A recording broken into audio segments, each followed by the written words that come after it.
Hey guys, Melissa here from designsbylittlebee.com, and today I'm going to do a tutorial to show you how to use your Crop-a-Dile. Crop-a-Dile, it's spelled just like crocodile, except it's C-R-O-P, crop, like scrapbook cropping. We use this eyelet setter to install eyelets in projects like the new gumball hand sanitizer case. We're going to need 2 eyelets for this one to go through 2 layers.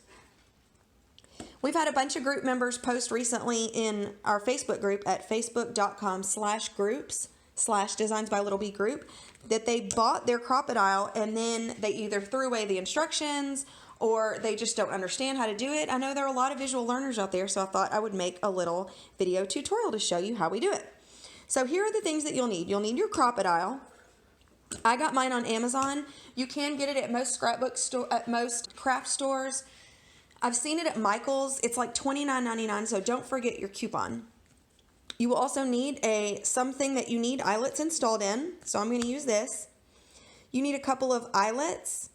The Crop-a-Dile sets 2 sizes of eyelets, 3/16 inch, like these I have in my hands. I really like these, perfect size. It also sets 1/8 inch eyelets.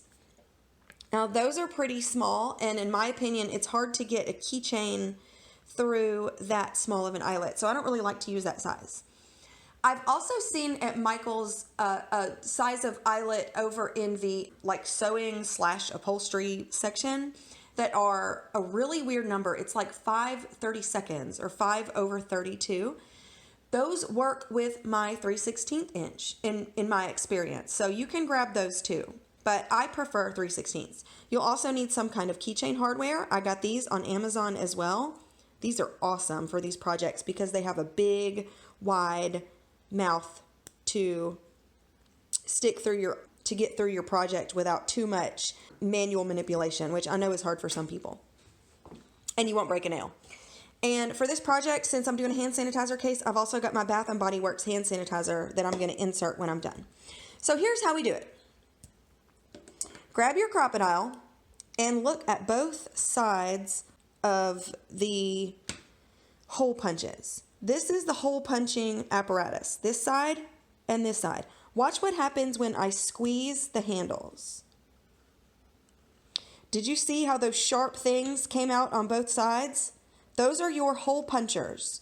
Now, which size am I using? Good question. Look right here.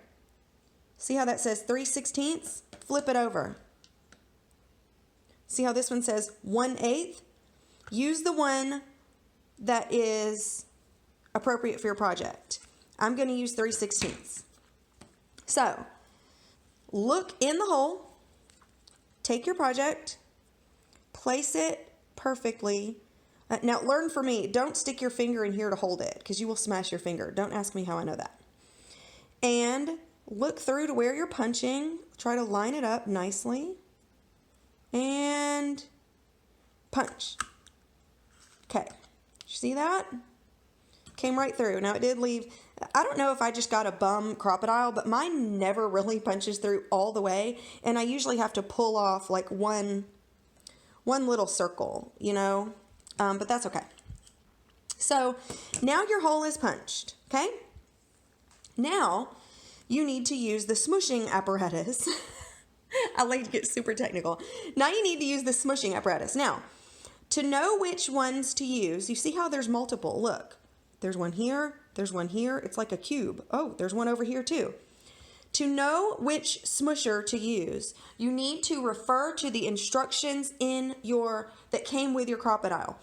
If you do not know where those instructions are, like I didn't, I will put a link under this video to my blog where I post a picture of my instructions so you can see which head you want to use. If you look really closely, oh, that's a good angle. Do you see how there's a D right there? And do you see how over here there's a 2? See, it's engraved into the black. Okay, now watch what happens. You can pull this out, twirl it around, and click it back down. Do you see? It's like a whirling cube, okay? Now, this says B. If you look in here, that one says C. Do you see that? I'll call them heads, I don't really know what they're called, but each side of the cube has a different letter or number combination. And if you look at your instructions, it will tell you, for example, for a 3/16 eyelet, use combination A, let me look, 1. So you want A and number 1. That's what I've got right here. This is what I use most, so it was already in my Crop-a-Dile. That's really the most confusing part of using it. And once you get used to it, and or if you use the same size all the time, you never need to change it. Just leave it alone. Just leave it where it is. Now, I'm going to open up. I need to install 2 eyelets. So I'm going to take the first one. I'm going to place it where it rests in the hole. See? There's kind of the ugly side. Now, take your Crop-a-Dile. You see the top part is like cylindrical, and the bottom part is like a mountain. See that? Take it just like that. The cylindrical part is actually going to go through your eyelet, and it just kind of, it just kind of holds it steady.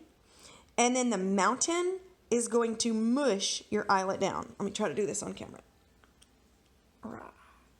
Okay. Mush. Check it out, y'all. Woohoo! Look at that. Gorgeous. And the back is like that. Wow, that's perfect. That's actually perfect for a tutorial. That's the nicest one I've pressed in a long time. Okay, now I'm going to do the same thing because that's the style I want. I want two sides of my key fob. I'm going to do the same thing on this side, okay? Make sure this one's out of the way. I'm going to take the cylindrical part, put it on top, have the mountain on bottom, and, oh, wait. It's hard to look into the camera and make sure I'm doing it right and do it. Okay. I'm going to make sure they're right, and I'm going to go mush. Another good one. I should have mushed, let me mush a little harder on that one. I'm trying to make sure I'm in the camera and also focus on the project. It's kind of hard. Okay, that's better. I didn't get a good mush. Okay. So, there you go. You just did it. Can you believe it? The hardest part is really knowing which parts of the cube to use and flipping them in and out, the manipulation of those. And once you get used to it, it is no big deal. It's way harder to keep up with the instructions and the list than it is to actually manipulate the little cubes. So I'm going to take my hand sanitizer and I'm going to push it in, and then I'm going to take my awesome little keychain. And see, I like these because they have a big claw. So they work really well with these because you really need to get into both. Look at that, how easy that was. And look, now I've got an awesome little Christmas themed, beautiful glitter hand sanitizer case. Perfect for Christmas or any other time of the year. So I hope this helped you figure out your Crop-a-Dile. You can like my page, facebook.com/designsbylittleb, and I will share, I often share links to where I get supplies on Amazon, so you can just see what you need to buy. If you choose to buy it through my link, great. If you get it locally or you find somewhere else to buy it, that's great too. You can get this design as well as a lot of others to make using snaps, eyelets, hardware, all sorts of fun stuff at designsbylittleb.com. I will talk to you later, and I'll chat with you in the group.